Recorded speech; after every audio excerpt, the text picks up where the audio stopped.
Good afternoon.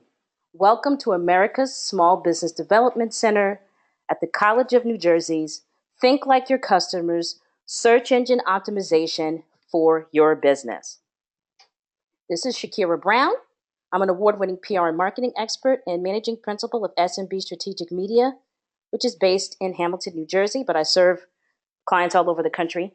I specialize in providing affordable public relations and marketing services to small businesses, and I'm also a marketing consultant with the SBDC at the College of New Jersey.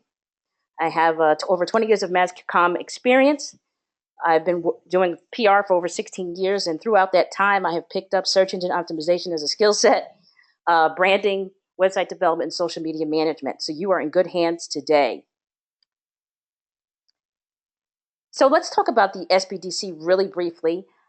Many of you may or may not know, but the SBDC provides no-cost business counseling, in part due to it is supported by the U.S. Small Business Administration, the state of New Jersey, and the county of Mercer. So Mercer County businesses are eligible just because of the fact that you pay taxes for this free counseling. So if you're not receiving that, please visit sbdcnj.com so that you can take advantage of this service that you've already paid for through taxes. Some of our partners include Rutgers University, of course, the TCNJ, the SBA, a couple of banks like Bank of America, Wells Fargo, and some others, as well as chambers of commerce, the Mid-Jersey Chamber of Commerce and the Independent Business Alliance with the Princeton Chamber of Commerce. So once again, you're in good hands with the Small Business Development Center at the College of New Jersey, and definitely check it out when you have a chance if you have not already. Let's get to the agenda. It's a jam-packed presentation. So I'm going to move quickly but smoothly through the slides. And if you need to watch this again, you should definitely do that when you receive the replay link via email. So the fundamentals of SEO is going to be covered first. Then we're going to move on to how to think like your customers. We're going to talk a little bit about local SEO, literally how to make search engines happy. That's a cute one. Link building, social media and search, and then at the end, I'll give you some links to some free SEO resources. Before I move on, if you're participating live, please use the chat box or the question feature in your webinar control panel, which is probably floating somewhere on your screen. And there are also some handouts available for those who are live that you can check out and download for yourself to read after the presentation. So I always like to start with the basics. So let's start with what is search engine optimization, also known as the acronym SEO. Defined is the process of maximizing the number of visitors to a particular website by ensuring that the site appears high on the level of results returned by a search engine. So all this means is it helps you show up better when people are searching for something and they don't know who provides it. So if you have a website that's just floating out there and you're not optimized your site, your phone's not going to ring from your website. You're not going to get any emails because no one will be able to find you. Now, you may notice that I have some e-commerce sites on this little list of what I'm calling search engines because Amazon, Jet, eBay, and others like them are also search engines. So if you are selling products of some kind on any of these three e-commerce sites, you also need to be concerned about optimizing your products for search within those. Keep in mind that when people go on to Amazon or any of these other ones, sometimes they're just looking for something generic. They don't know who makes it, so they'll use the Amazon search, which is a search engine for Amazon, and maybe they're looking for silicone-tipped oven mitts, and they just put that in there, and then whatever comes up, that's optimized for that. So just keep that in mind. So that's a little something for anybody who's selling products on any of those or other services like them. SEO is important because it is the most cost-effective way to bring in new customers for your business via the web. Yes, you could invest money to pay for online advertising.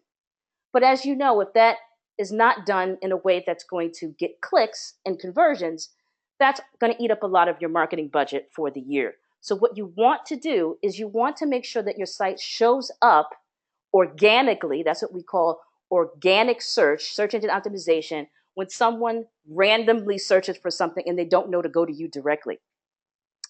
But I want to chat with you a little bit about some of the trends that will stay ahead in the near term for SEO.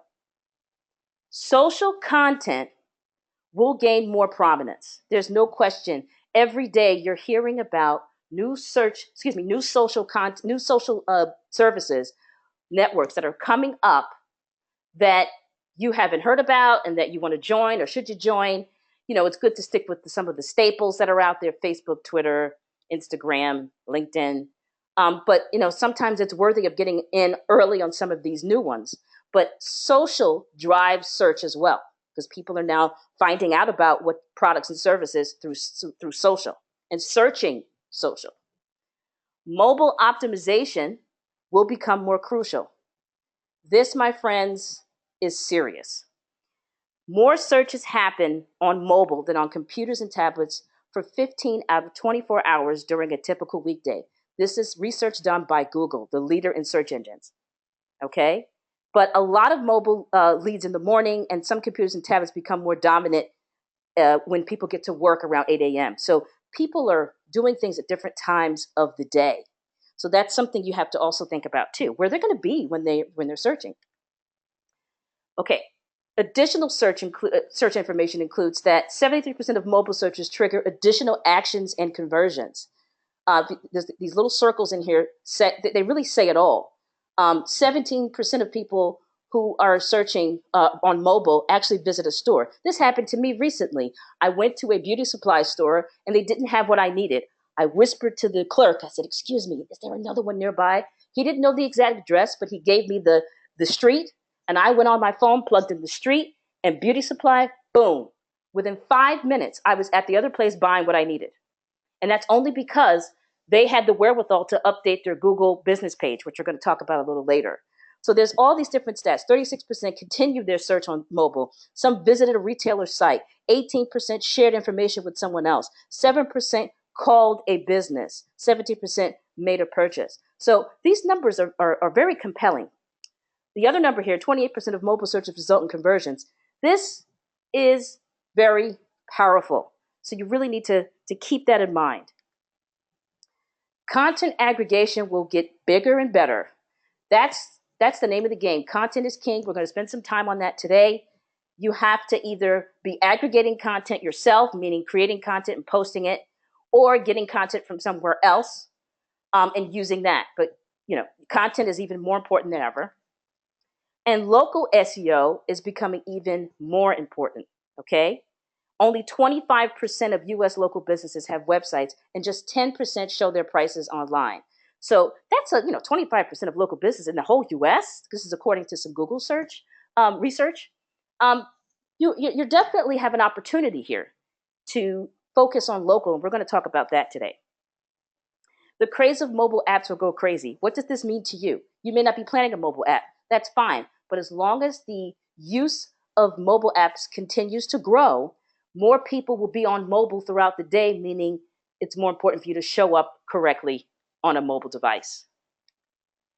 So you got to stay ahead of the curve, folks. This is very important. Stay ahead of the trends. Get where you need to be today and focus and stay on it.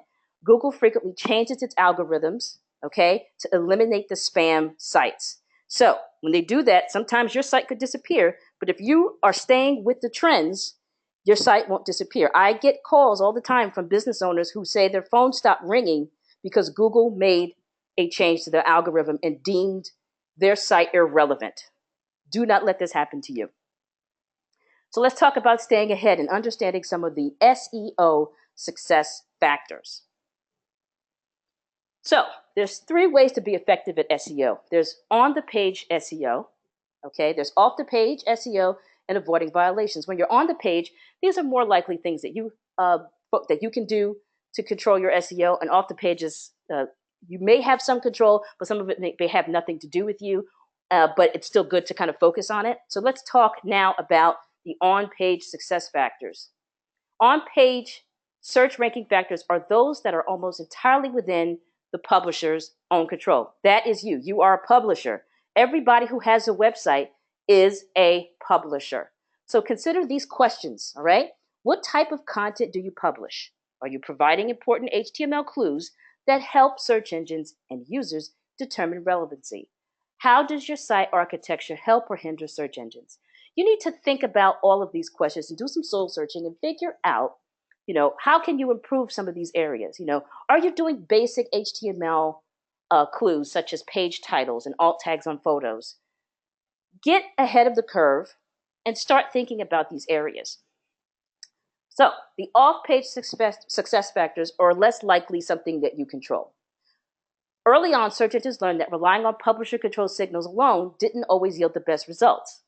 For instance, some publishers may try to make themselves seem more relevant than they are in reality. Now, that would be called black hat kind of SEO. We're going to talk about that on the violations slide.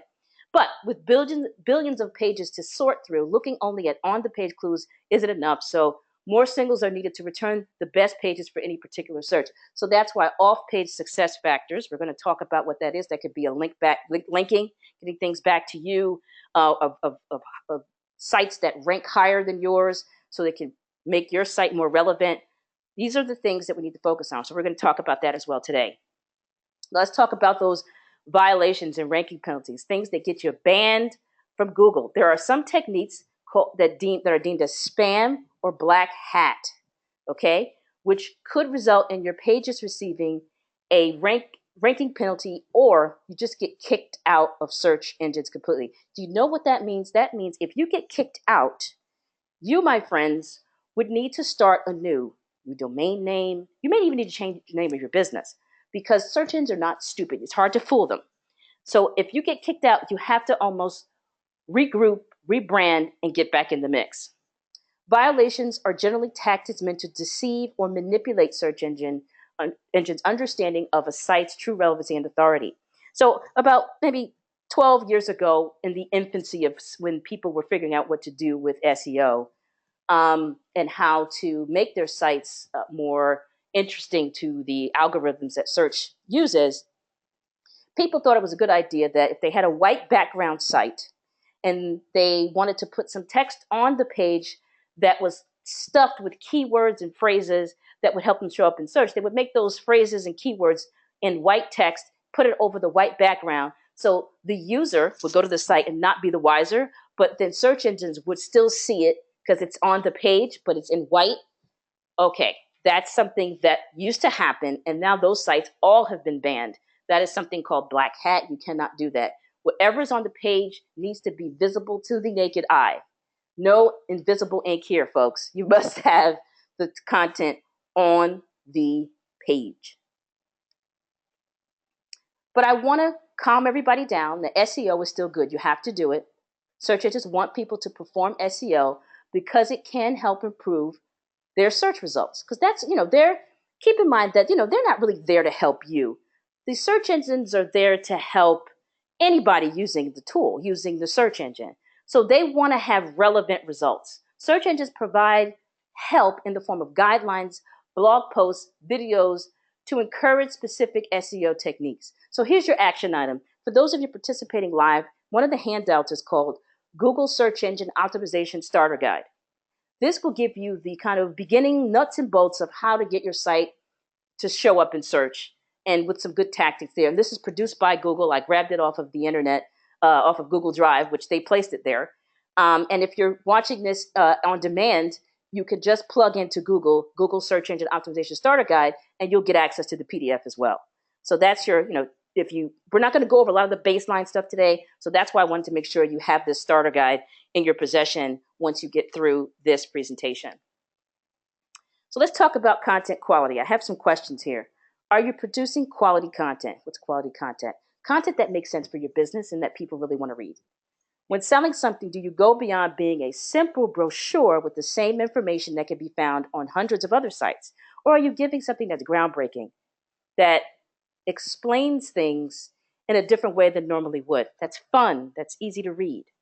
Do you provide a reason for people to spend more than a few seconds reading your pages? People get there and then they figure out, oh, wait a minute, this is not what I want, and then they go away. Or when they get there, are you giving them something that kind of encourages them to move through your site? Do you offer real value, something of substance to visitors that is unique, different, useful, and that won't be found elsewhere? And this is called original content, folks. If you had that on your site, that would easily answer that question. These are just some of the questions to ask yourself in assessing whether you're providing quality content. So content is not a place where you would skimp. It really is the cornerstone upon which nearly all other factors of SEO depend on. Content is king. I say it all the time. I say it probably in any presentation I do related to marketing today, that content is king. And it reigns true for the most part for SEO. So you think like your customers. This is something I've been saying for 10 years. I can't believe how long I've been saying this to people, that you have to learn how to think like your customers. There's no way that you could do this other than to sit down and say, wow, I'm selling this widget. I wonder, what would my customers put in to find me? Think about when they call, what they ask for, okay? Create content using those keywords, the actual search terms people are using, so you can produce content that effectively answers that query. Remember, people sometimes just plug in a question. The other day I bought a whole fresh pineapple. I haven't cut one maybe once in my lifetime. I couldn't remember. I put in how to cut a pineapple in Google, and I got some great videos on YouTube to people that, you know, these are questions that I asked, and the first thing that came up was the most relevant. It was a YouTube video that showed me how to do it. This is how people get things done. They go onto the search engines and ask a question. So you need to think about what questions are being asked that my company, my goods can solve a problem, and optimize your pages with those words. That's what you need to think about. So here's an example of thinking like your customers. So a page about avoiding melanoma might use technical jargon to describe ways to prevent skin cancer, right? So if you create a page that's avoiding melanoma, you think you're smart and you're a genius, and you've written this article about avoiding melanoma, and that's the title. But a search engine may actually skip this or not rank that page highly if people are actually searching skin cancer prevention tips, which of course is less specific. Your content needs to be written in the right language, the language your customer or user is using when searching. Okay? So the relevance factor is dependent upon your understanding of what people are searching for when it comes to your goods or services. Bottom line is, if you want your pages to be found for particular words, it's a good idea to actually use those words in your copy, all right? You have to use them in your copy. So people always say, well, how many should I have on there? Because that used to be a big thing. How many keywords do I need? But you have to use common sense. Think about the words you want a page to be found for, the words you feel are relevant from your keyword research. Then use those naturally on the page. Again, keyword stuffing is bad. So you need to write content with SEO in mind. This is what I do for a living. When I'm writing content for a website, I write it so that it shows up with keywords that I think people might search for that particular business. What I get back from clients sometimes is they start crossing out. They're like, why did you put so many references to to the city where I'm operating? You know, they ask questions like that. It's like, this is SEO. I can take those out, but just know that you are reducing the opportunity to show up for your region, state, your city, whatever. If you commonly shift to pronouns on second and third references, so instead of just saying, oven mitts, you say McGrady's oven mitts, on the second reference, now and again, not second reference, now and again, you start to use the noun, just say oven mitts, or, silicone oven mitts, whatever it is that you're trying to promote, instead of the pronoun that, because again, the whole idea of search, my friends, is that people may not necessarily know that you offer the goods or services they're looking for. So they're using general terms. So you need to also reflect that in your copy. Let's talk about writing content for search. Use tools like Google Keyword Planner to determine what keywords are searched and the most in your industry or niche. The Keyword Planner is free. You can plug that into Google Keyword Planner. It'll come up. It was designed for you to figure out how to buy the right keywords for search when you're using Google AdWords. but you can use it for free without purchasing ads by just going onto the keyword planner and just coming up, and you'll be able to see exactly how many times a month, I think they even show times per year, a certain keyword is used in search. And it'll help you estimate, if you're buying ads, how much money you're going to need to invest in buying those keywords so you show up. But if you're not buying ads, it'll show you, if you've come up with this snazzy term for something that everybody's calling something else, you plug that in and you see that there's 10 searches per year, you might think again about using that search term. So you also should talk to your customers. Ask them what they searched to find your website. Yesterday, I got a call from my website based on search, okay? I talk about how I optimized my site over 10 years ago, and no matter what Google has done, it has stayed relevant. It's because I really focused on content all those years ago, and I didn't even really understand exactly what content and SEO meant, but I'm a content person, journalist by trade, so I wrote content that actually shows up. But this customer that called me said, I'm interested in social media management services, and I said, that's great. And the next thing I said is, let me just, before we continue, could you tell me, how you found me? He said, well, I found you searching the internet. I said, were you on Google? Yeah, I was on Google. I said, could you tell me what you plugged in? And he said, well, let me just look. He was more than happy to tell me. And it turned out he was looking for social media management. And I think he actually optimized it for New Jersey. And then I came up. And when I did it myself, I came up on page 3 for that term. I come up page 1 for PR, public relations related ones. But I was impressed that, I got a call out of it. And, it cost me nothing. And, I did that social media page a couple years ago, and it's bringing me new business. So talk to your customers, find out what they're searching, and see if what you're doing is right. Research your competitors. Learn their search terms. Okay, don't be afraid to take a few cues from competitors who are doing well. Now, if you find that they're doing very well for a search term, you might want to modify it a little bit and then optimize your site for that. Don't use the exact one. You're still not going to show up number 1 over them because they've been using it longer. There's other factors that come into play, but you might want to take a few cues from them if something is working. And then, of course, get local. Add geographical detail to your selected search terms.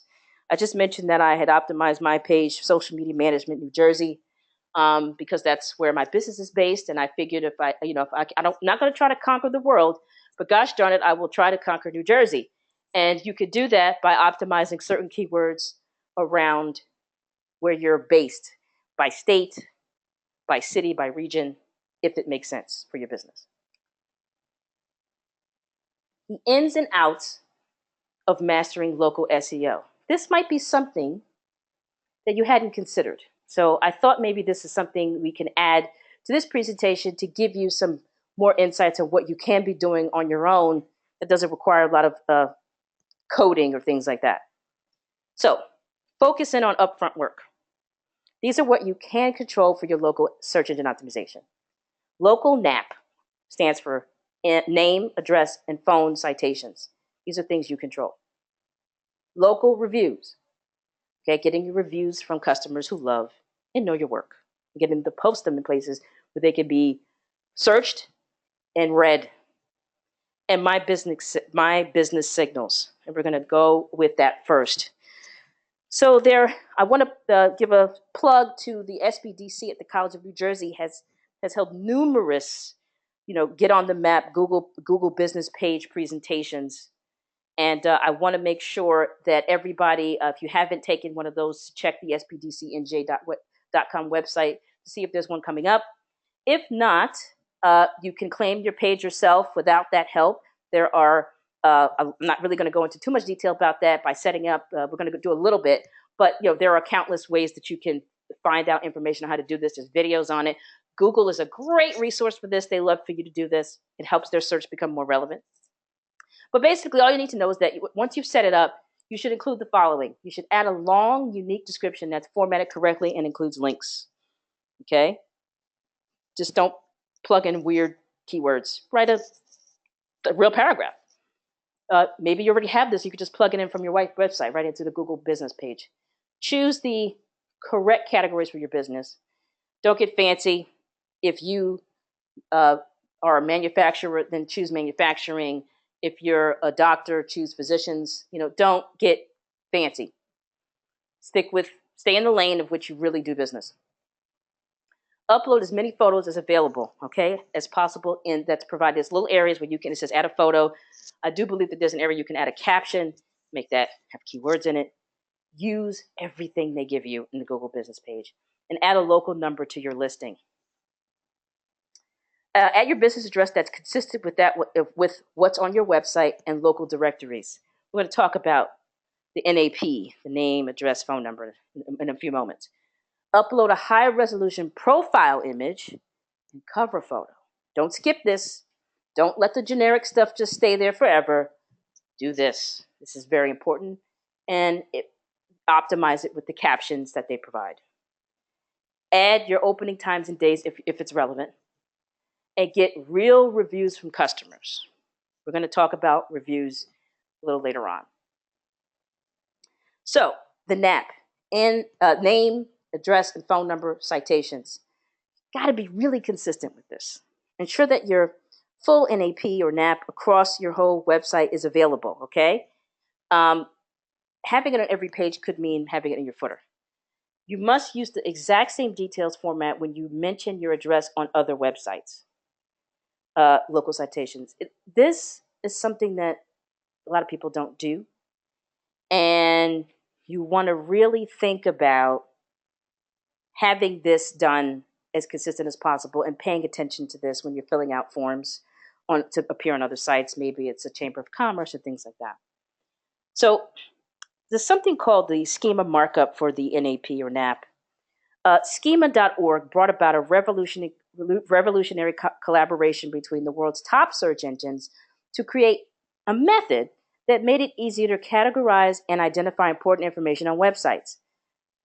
Many local businesses are largely behind when it comes to adopting current web design and SEO practices. So this is something that you might consider doing to get ahead of some other people, especially if you're working on a new website or you have access to update your website, and especially your website footer. This is a screenshot of a business in England that, just for example purposes, there's a certain way that they've put this together using the schema markup. And you see that code there. The code is sort of boilerplate.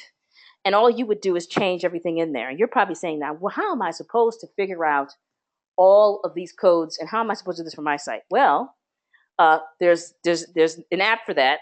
But the schema map in your footer is a great way to have it appear on every page. If you want to try this out, there is a free schema generator. It's called the Microdata Generator, and it has a section for local businesses. And it literally is a form. It asks you to put in the name. I'm going to go back so you can see. It asks you to put in the name, the address, the street address, the address region if available, if it makes sense, postal code, telephone number. It asks you for all these things. And when you hit submit, it gives you the little piece of code that looks like the one that's here that you can put into an HTML widget if you're using a content management system you can put it in the text section of a page in WordPress. You could use an HTML widget in Wix or Squarespace or any of Weebly, any of those. You can put that in there in the footer. Make sure it goes in the footer. And then once it's in the footer is universal across your whole website. Now you have a schema markup. That will be something that is consistent across every page, and it will give you a little bit of ranking. And then once you have that same format, just keep in mind that anywhere else you put your address, your NAP information should kind of look like that. So let's talk about local reviews. Local reviews have a direct impact on local search rankings. So you want to spend some time acquiring them. Some people are a little shy and they don't really want to ask people for them, but you'd be surprised if you have fanatic customers or clients, they'll do anything to help you, and including providing you with a review. Go beyond just Google reviews and consider getting reviews on other sites such as Yelp, which is actually used by Apple Maps. So when you look for something through Apple Maps, it may reveal information from Yelp with the Yelp stars, and you can click on it and read the reviews. So you might want to spread your reviews across other local directories. But of course, Google reviews should be your focus only because it is the most widely used search engine currently at this date of this presentation. So I wanted to show you, in case you are not familiar with it, this is another screenshot of, yes, another England. I'm dreaming of England. Search results for a restaurant in London restaurants. And you can see that in the top, there's a yellow box that says ad. That is the AdWords. That is people who've paid to be there. In the middle are the Google business page folks who've gone in and they put all their information, and they've got reviews. And notice that each review has a number of stars. And then below that is a organic search at the bottom, 100 best restaurants in London. So this is a timeout.com article that's organic search. It just showed up because it's well optimized for London restaurants. But notice that the list here, I don't know, it could be that the list doesn't appear to be in alphabetical order, but it does appear to be in order of how many stars. Sort of interesting. Google changes this all the time. Who knows if this is, exactly what this means, but it is worth having the reviews on Google business pages.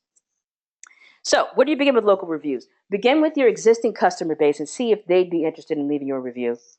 You could incentivize them for their time, maybe give them a discount. What I say is, if you have a business where people are paying you incrementally and then you deliver a final product, say, I just recently advised a business owner who deals in the wedding business, and she was interested in getting more reviews. And I said, well, do people, they get a chance to see her products before they purchase them throughout the entire phase of them getting created. And then they deliver, they come and they pick them all up from her. She does printing. She picks them all up.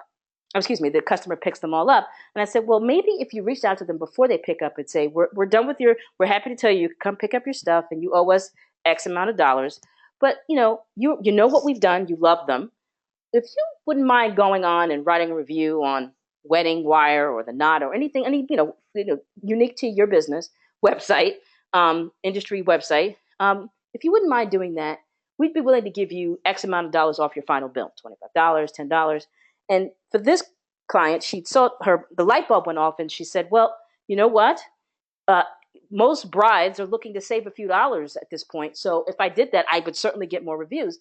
And it's certainly worth losing that money if you look at it, because that review could sell like 100 more customers over the years. So it's worth losing that. So that's a way to think about it if you have a business where you deliver a final product and then you get paid the last bit. Create a page on your website that gives instructions to your customers on exactly how they can review your business. This is something I saw when preparing this presentation. I thought that was a good idea because, first of all, it is not easy to give a Google review.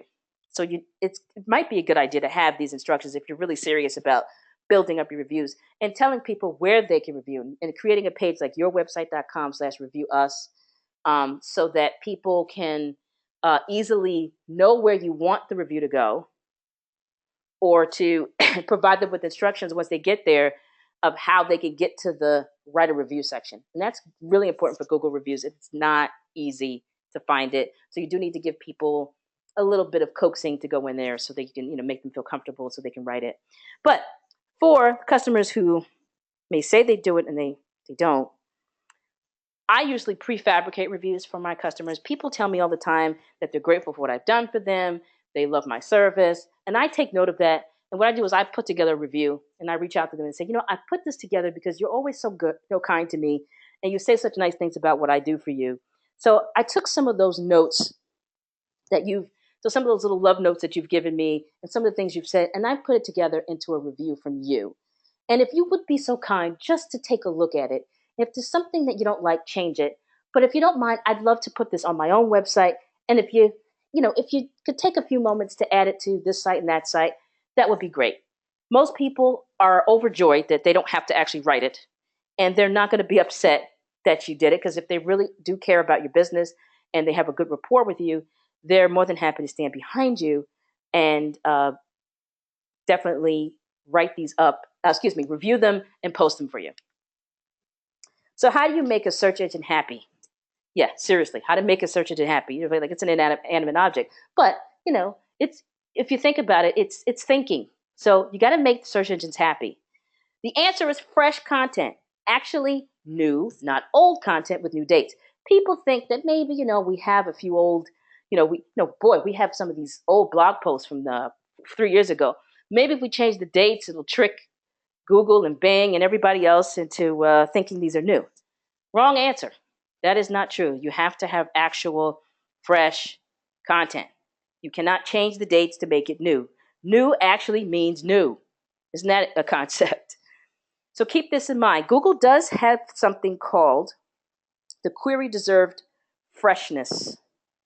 And if there's a search that is suddenly very popular versus its normal activity, Google will apply the QDF to that term and look to see if there's any fresh content on that topic. So if there is, that new or fresh content is given a boost in search results. So this is when you're paying attention to the news cycle.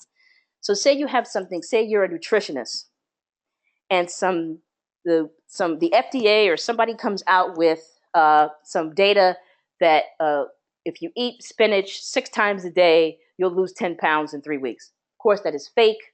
But if that came out, boy, if you're a nutritionist, if you wrote an article about either that goes against it or for it and posted it on your own website in a blog or on your home page or submitted it somewhere, you could take advantage of the QDF. So always stay apprised of what's going on in your industry and leverage the news cycle to create content around it. Be relevant and be found. That is the secret to SEO success. Sites can take advantage of this freshness boost by producing relevant content that matches the real-time pulse of their industry. Regular, relevant, and interesting content published at your website will get your small business a higher placement in search results and ultimately more web traffic. Okay? Example, I have a blog that I write, and then I also use the same content for my newsletter. I'm a fan of of Prince, who passed away in 2016, and I wrote a blog post that related to my business and him about his brand and how he controlled it and how people respected it. And that's the kind of thing I'm talking about, is to paying attention to what's going on and connect it back to your business. Let's talk about link building and ranking in search engines. Good news, linking still works.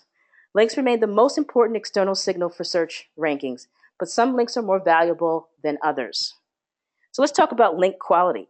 Typically, a quality link is largely from a respectable site, and it's going to be higher on the quality scale than a link you might get from commenting on a blog. So let's say that you wrote an article for Forbes.com and it links back to your site, and then you meet somebody at a networking event and they have a blog and you write an article for their website, and they don't rank as high as Forbes. So the link from your site, from Forbes to your site is going to rank higher. It's going to mean more to search algorithms. In addition, links from those in your neighborhood, sites that are topically relevant to your site, may also count more. So you got to keep all these things in. So, if the blog of the person that you met is local, it's hyper local, and you really can, it connects back to what you do, could give you a little bit more ranking. So let's give you an example of a quick scenario. We've got 2 doctors here. One of them really isn't a doctor, folks. I'm sure you can tell which one.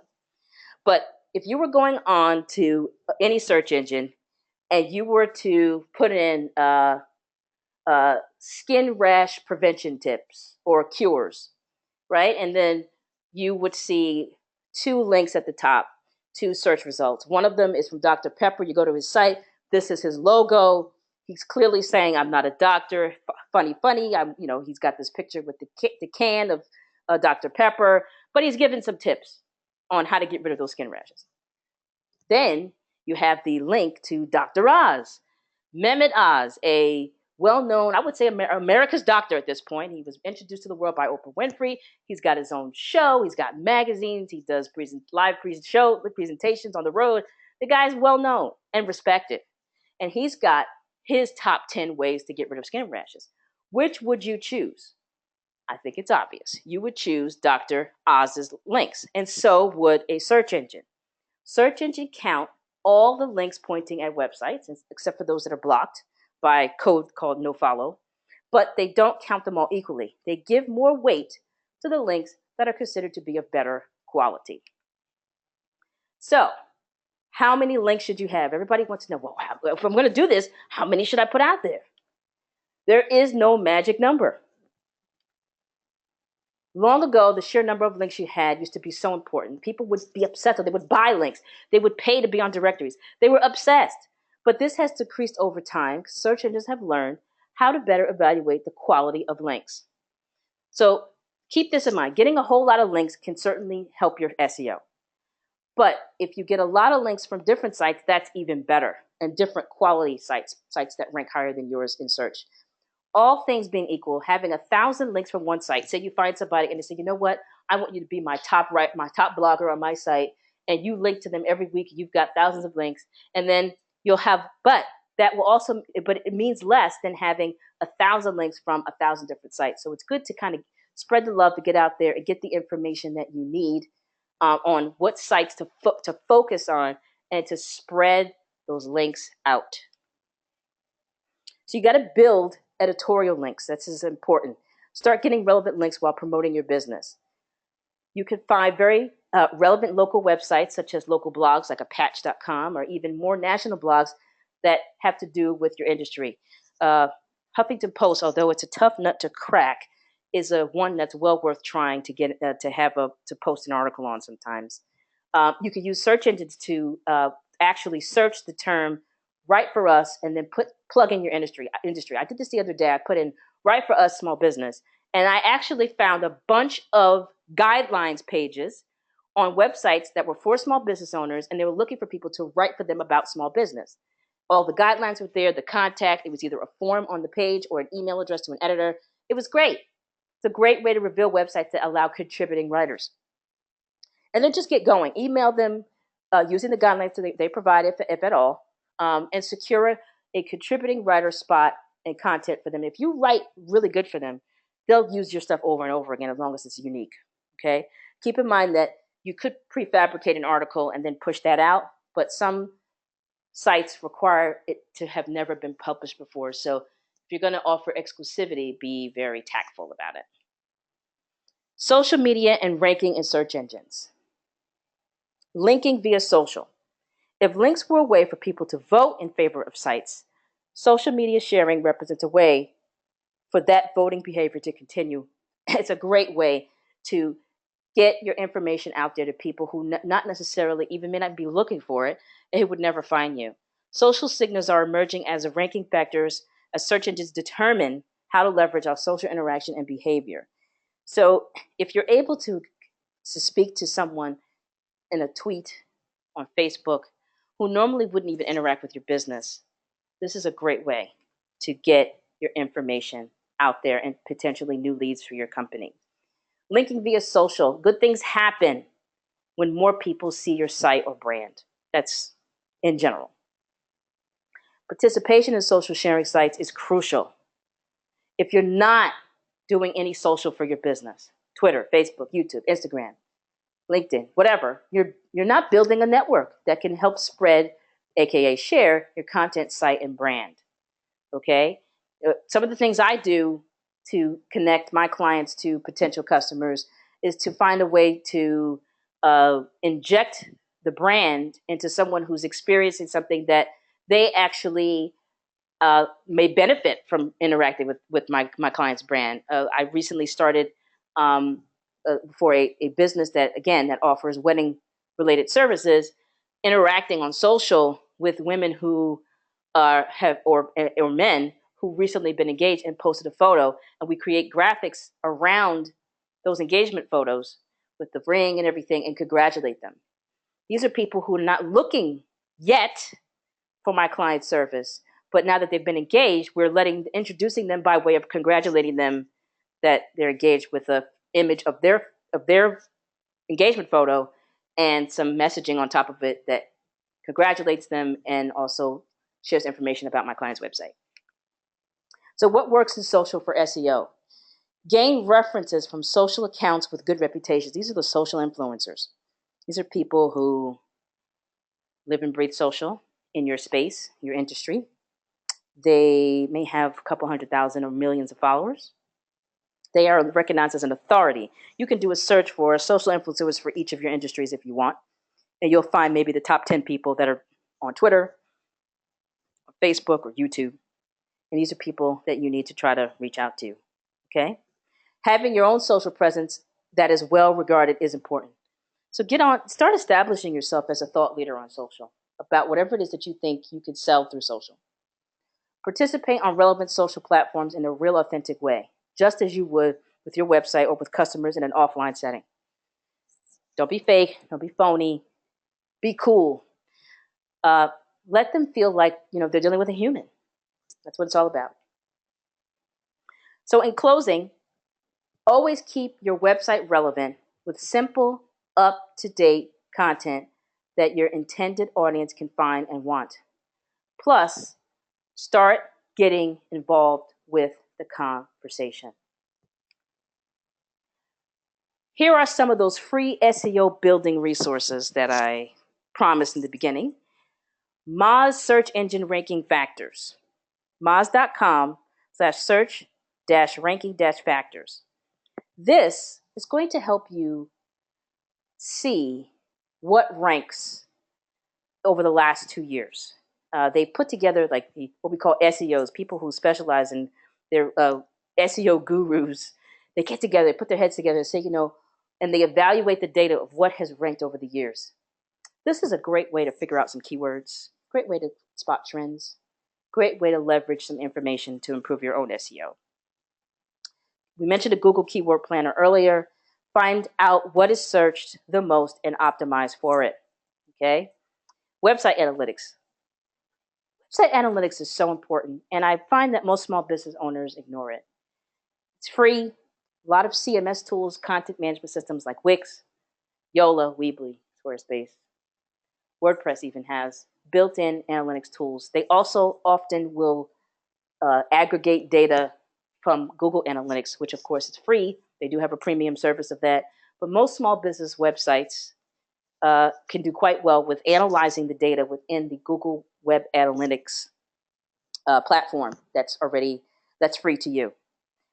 Take a look at the keywords that your site is coming up for. How many times does it come up for it?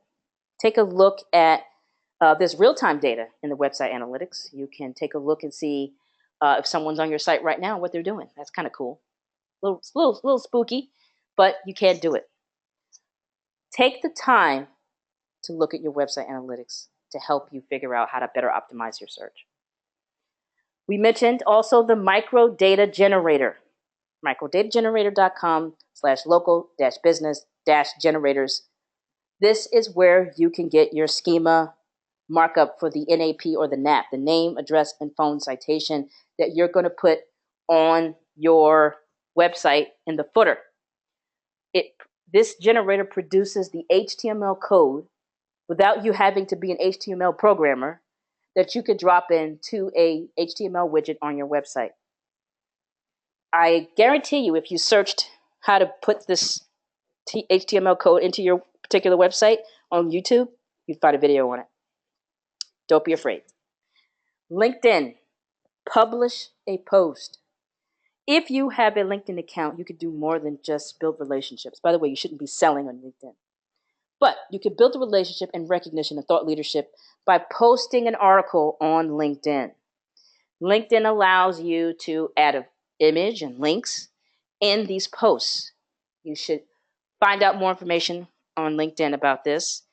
Maybe set up a little calendar for yourself. Maybe if it's only once a month, you can repurpose your own content. If you create a newsletter every month and you wrote an article, put that same article on LinkedIn. This is a great way to your people anybody who's LinkedIn with you will get an email. They aggregate emails with different posts all the time. You might even get in front of some new people. Keep the topic focused on the type of customer you want and what you think they're looking for. Don't make it self-serving. Make it informational. Give them a few things they can learn. Part of creating content for search is giving away something so you can get something back. So don't be afraid to give a few tips out Sometimes you could give out a lot of tips and people still won't do it and they still need to hire you. This happens all the time, folks. Don't be afraid. You can also post on patch.com, which allows you to post in the free, what they call the bulletin board area. It's a little bit of a sign up for that. You have to sign up for a patch.com login. They send you a username and password, and they give you access. If you become spammy, if you start putting too much stuff that's self-serving in there, they'll block you. You won't be able to do it anymore. So don't do that. Just put information in there. Teach something. Be a thought leader. And of course, your own blog. Use your own website. Post a blog and write on it twice a month, once a week, whatever it is. Get it out there and then share it on social. Don't forget your own website. It's a very, very important piece of the puzzle. So I'm going to go into some questions, and I do have a couple of questions here. One says, what is the best way to figure out how my website ranks in Google for search terms? Well, this is an interesting question because you could just look at the Google Keyword Planner, but what I'm going to tell you is to actually write down a list of keywords that you think your customers might use. Then, one by one, add them to search them in Google and see by scrolling through the results if your site shows up for it already. By doing this, you find out if you're on page 1 or on page 30. If you're on page 30, don't panic. You just need to focus on, if that you want to show up for that word, you need to add it to your site in a very natural way through your copy. Okay? And you do this for each keyword phrase or terms that you have created on this little list I'm asking you to create. That is the prime and best way to do it. The time you take to do that is well worth it. Also, when you're doing this, you're also going to notice that your competitors are showing up. So if you have 5 competitors and 5 of them show up on page 1, 2, and 3, and you're on page 7, you're in a little bit of trouble, but you're on top of it now. You need to optimize your site. You need to add those keywords in a way that's going to help it rank higher. A tip that I give to people who want to search, who show up in search for terms that what I call are elusive, that you've tried everything, I won't show up, is to, if you put a search together and you get a bunch of websites are returned in Google or Bing, focusing on Google though, and you notice that there are no videos that show up in that result. That's your opportunity. Create a video or videos optimized for that keyword or that keyword phrase. Put it in the title, the name of the video once it's done, and also optimize the description. That description box for a video in YouTube is so valuable because it allows you to put, I mean, I haven't been cut off yet. I've put hundreds and hundreds of words in there to optimize my videos. And I have ranked higher or showed up for a keyword search because I took the time to create a good video that was optimized for search. When I say optimized for search, again, it means putting those keywords, making the video about something relevant to the keywords, and then putting the keywords in your title of the video, and then adding the keywords. This area you could add tags, add them to the tags, and put it in the copy and the description for the video. Don't be afraid to do video. Use your smartphone. If most smartphones have really nice video capabilities. You need good lighting. You need some silence in the background. You don't want to have a dog that might bark or anything like that. Although if it's a casual video, that might be cute. You can play on that. But you want to position yourself with authority. And you want to have your phone off and kind of just be focused on the video. So don't be afraid to do that. You could also create podcasts, some audio, which is actually having a comeback. It's really easy to do. And you can actually start selling a podcast on iTunes or any other Google Play. I have another question here. This question, how do I know where my visitors are when they search? This goes back to website analytics. If you're not paying attention to your website analytics, you are missing some really important information onto the trends of where people are when they go to your site. So first, you're going to look at your website analytics. You're going to see that they're going to show you that they're on mobile, maybe on a desktop, on a PC, on a Mac. They're going to show you IP, where based on IP addresses, where they are, the location, countries, cities. It drills down to really good information. But you need to think about not just where they are, it's when they do it. A behavioral economist put out some information through Think Google, which I love. And he said it's critical today that marketers think about the context of their customer on the path to purchase, where they are, what device they're on, what their likely mindset is in that given moment. So there's something that I've added to the handouts that I didn't get a chance to go over in this presentation. It's called micro moments. You should definitely check out the micro moments handout for those of you who are participating live. If you are not participating live, you can go on to thinkgoogle.com and you can actually download the micro moments PDF and learn a little bit more about what that means to search. In addition, you want to think about something called day parting. Look that up. Day parting is thinking about where your potential customers are at a given time on any day. Some of them are at work. So are they, working at a strict place, maybe a government agency, and they don't allow, fund searches, so they're on their mobile doing, making purchases. Maybe it's a busy mom and dad, and they put the kids to bed, and they're at home making purchases or researching on their mobile device right before bed after they put the kids to sleep. Stay tuned for day party.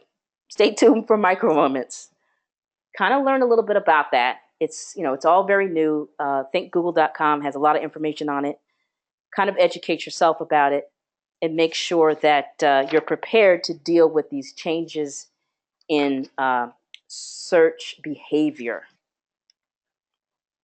So if you have any questions and you feel like you might be in a good spot and you can start some of this stuff, or if you feel like you just need a little bit more help to understand that, you can come to the SBDC at the College of New Jersey. You can schedule some counseling. It's no cost. Again, your good tax dollars have already covered the cost of this. You could set up time for just a general needs assessment to find out how we can help you and advise you. And also you can have a marketing assessment. So I advise anybody who is a Mercer County business to work with the SBDC, at least reach out to see if there's something we can help you with and advise you on. If you happen to be watching this and you are outside of the Mercer County, New Jersey area, you can, and then you're in another part of New Jersey, go to njsbdc.com. And of course, there's National SBDC. You should go on Google and find, if you're somewhere else in the country, you can find that too. This is how you contact our office at the College of New Jersey. Please check us out. I would love for you to spend a little time on the website at sbdcnj.com. Look at some of the upcoming calendar events. There's a lot of events that are in there that are related to networking, that are related to learning more about how to work in Google. Throughout the year, you should definitely spend some time doing that. So without further ado, I'm going to thank everybody for joining me today. And again, if you have any questions, you're welcome to reach out to the SBDC. We can see if we can help you offline. And I'll leave you with this quote. Unless you try to do something beyond what you have already mastered, you will never grow. That one's from Ralph Waldo Emerson. So give it a try. Don't be afraid. And if you need help, you always have the SBDC. Thank you so much for joining me, and have a great day.